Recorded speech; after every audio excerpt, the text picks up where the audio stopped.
चालू आहे ते कोणामुळे चालू आहे तर फक्त आणि माझ्या छत्रपती शिवाजी राजामुळे हे भजन पूजन चालू आहे.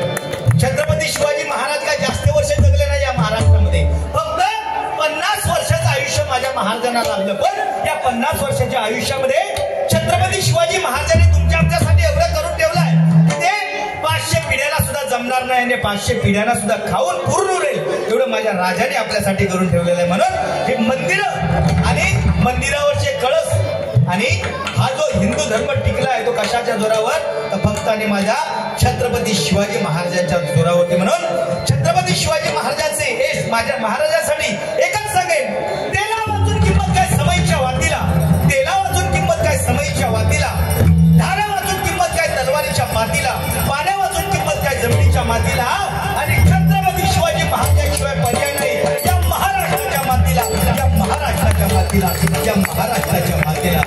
जय भवानी, जय शिवाजी, जय भवानी.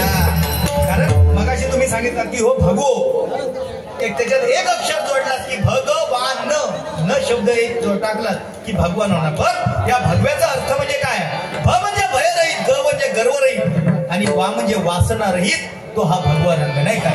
कारण छत्रपती शिवाजी महाराजांनी आपल्यासाठी एवढं दिलेलं आहे. कारण छत्रपती शिवाजी महाराजांच्या मावळ्याने एकदा नजराणा म्हणून छत्रपती शिवाजी महाराजांसमोर कल्याणच्या सुभेदाराची सून म्हणून पाठवली, कल्याणच्या सुभेदाराची सून पाठवली.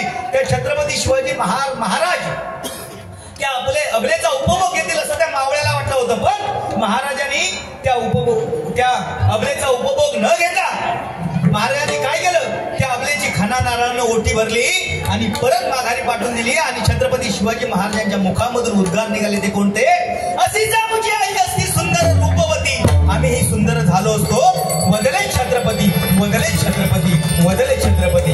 परस्त्रीला माता मानणारा राजा या महाराष्ट्रामध्ये जन्माला आला. म्हणून ही संस्कृती आज आपली टिकून आहे. धन्यवाद.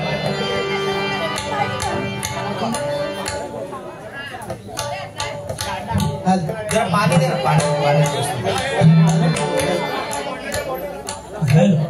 कारण क्लायमेट आता खराब आहे का, थंडी आणि गरम सकाळी येतो.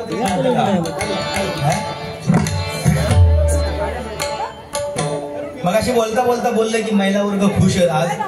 कारण काय आजच पैसे इले वाटतं. आज बँकेत बहुतेक जण जाऊन इले असते नाही, आज बँकेत बहुतेक जणांचे पैसे इलेले. पहिल्यांदा तुमची जेव्हा चर्चा चालायची तेव्हा फोनवर जर औशी वांगडा, बहिणी वांगडा आणि कोणाकडा पाहुण्याकडे जर बोलायचं असत तर फोनवर बोलायची. अय्या हॅलो कशी आहेस ग, जेवण वगैरे झालं का, ही वार्ता तेव्हा असायची. पण आता विषय बदललेलो. आता बोलतो रिसिव्हर उचलले तरी उचलले, मी कानाकडे काय ग तुझे लाडके बहीणचे पैसे आलेत का, तो पहिला प्रश्न असतो नाही. पण खरोखर सरकारने चांगला केलेला. पण सरकारने जसा तुमच्यासाठी केला तसं आमच्यासाठी सुद्धा काहीतरी करू व्हायला होता अशी अपेक्षा होती. पण देवाशब्द आमच्यासाठी काय नाही, आम्ही आपला म्हणता, आम्ही बमटान केला, आम्ही आमच्यासाठी काय नाही. देवळात सुद्धा आमचा जागा नाही. देवळात गेला असता बघा, पूजा देवळात, अर्चना देवळात, ज्योती देवळात, आराधना देवळात, गीतांजली देवळात, सगळ्याच्या स्थानात देवळातच. आमचा काय फक्त देवळात 1 घंटा कोणी यायचा टांकण वाजवायचा वाटेल काय नाही. आमच्यासाठी काय नाही. आम्ही आपले बघता टीव्हीवर आपली ऍडव्हर्टाईज काहीतरी येत नाही. टीव्हीवर सुद्धा काय नाही. टीव्हीवर ऍडव्हर्टाईज लावला तरी सुद्धा महिलांचा ऍडव्हर्टाईज, संतूर लगाव खूबसूरती पाव, फेअर अँड लवली लगाव चमकती कांती पाव. त्यांच्यासाठी आमच्यासाठी त्याच्या ताबडतोब येणार काय. आमच्यासाठी ऍडव्हर्टाईज काय, बीटेक्स लगाव कुठली काय, चपट लोशन त्वचेचे संरक्षण. पहिल्यांदा काय नव्हतं, आता ही गरमी तेवढी वाढली त्यामुळे काय करणार काय. पण खरोखर महिला वर्गासाठी एकदा जोरदार टाळ्याचा आशीर्वाद. महिला वर्ग या कार्यक्रमाचा आस्वाद घेण्यासाठी उपस्थित आहेत. यासाठी या ठिकाणी सन्माननीय प्रमोद अर्जुन जाधव आमच्या खुडीगावातील मळेशेतवाडी यांच्याकडून माझ्यासाठी हे 200 रुपयाचं पारितोषिक आलेलं आहे. मंडळाच्या वतीने स्वीकारतोय. धन्यवाद धन्यवाद धन्यवाद. बघा गाववाल्यांना सुद्धा आपल्या किती जवळीक असं नाही काय, नाही तर काय आता सवय झालेली आहे प्रत्येकाला. एकामेकात शेजाऱ्याची नसा आहे, शेजाऱ्याची नसा. समजा एखाद्या कोण देवान विचारला, समजा एखाद्या शेजाऱ्या जर विचारल्या देवान, बाबा देवा तुझ्यासाठी काय करू मी, तुझ्या तुझ्यासाठी काय करू? तू काय भयाचा माग. तू जर सिंगल मागलंस, तू 100 रुपये तुझ्यासाठी मागलंस, ते शेजाऱ्याक 200 रुपये गावतले. शेजाऱ्याक 200 रुपये गावतले. तू 1000 रुपये मागलंस, शेजाऱ्याक 200 रुपये गावतले. सॉरी 2000 रुपये गावतले. 1000 मागले तर 2000. म्हणजे ही स्कीम काढल्यान देवा. तू मागशील त्याच्या दुप्पट शेजाऱ्याक मिळणार. शेजाऱ्याक त्यांनी काय केल्या नसात, जे का विचारल्या त्या तुकारामान काय केल्या नसात. देवा माका धन दौलत पैसा अडका सगळा, माका सुख संपत्ती सगळा, माका देवचा असा तर देवा एवढाच दे, एवढाच माझा मागणा. देवा माझं एक डोळं फोडून टाक.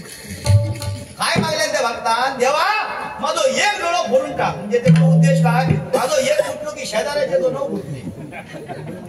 म्हणजे मागताना सुद्धा देवाकडे चांगला मागवा पाहिजे, नाही काय? परमेश्वराचरणी जर मागायचं असेल तर ते चांगलं मागायला पाहिजे. कारण आपल्या कर्मामध्ये सगळं आहे. जर आपलं कर्म जर चांगलं असेल तर परमेश्वराला तुम्हाला द्यावंच लागेल. जर आपलं कर्म जर चांगलं नसेल, कारण सटवीने आपलं कर्म लिहिलं आहे, नाही काय? सटवीने आपले कर्म लिहिले आहे. त्या डायरीमध्ये जसं लिहिलेलं आहे तसं घडत राहणार. आपण चुकवणारे कोणी नाही. ज्याने पाहणा बघल्या तो समशान बघल्याशिवाय राहत नाही. बरोबर की नाही? ज्यांनी पाहणा बघल्या त्यांनी स्मशान बघल्यानंच म्हणून समजा. म्हणून मृत्यूचं भय नसावं. पण परमेश्वराने जेवढं आपल्याला आयुष्य दिलेलं आहे त्या आयुष्याच्या रांगोळीमध्ये कोणते रंग भरावे हे प्रत्येकाने ठरवलं पाहिजे. धन्यवाद.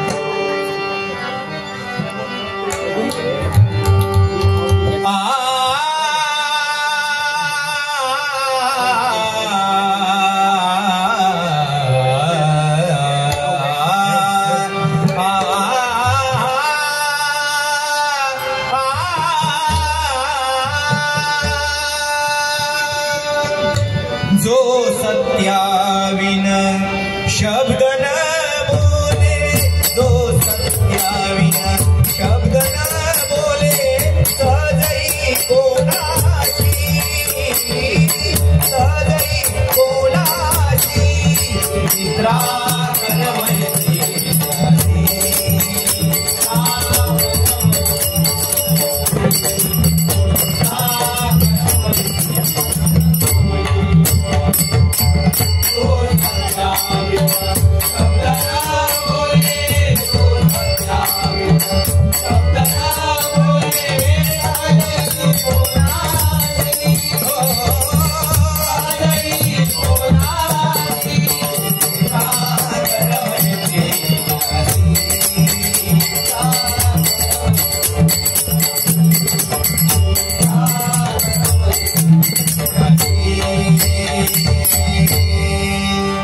आ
Bhagwan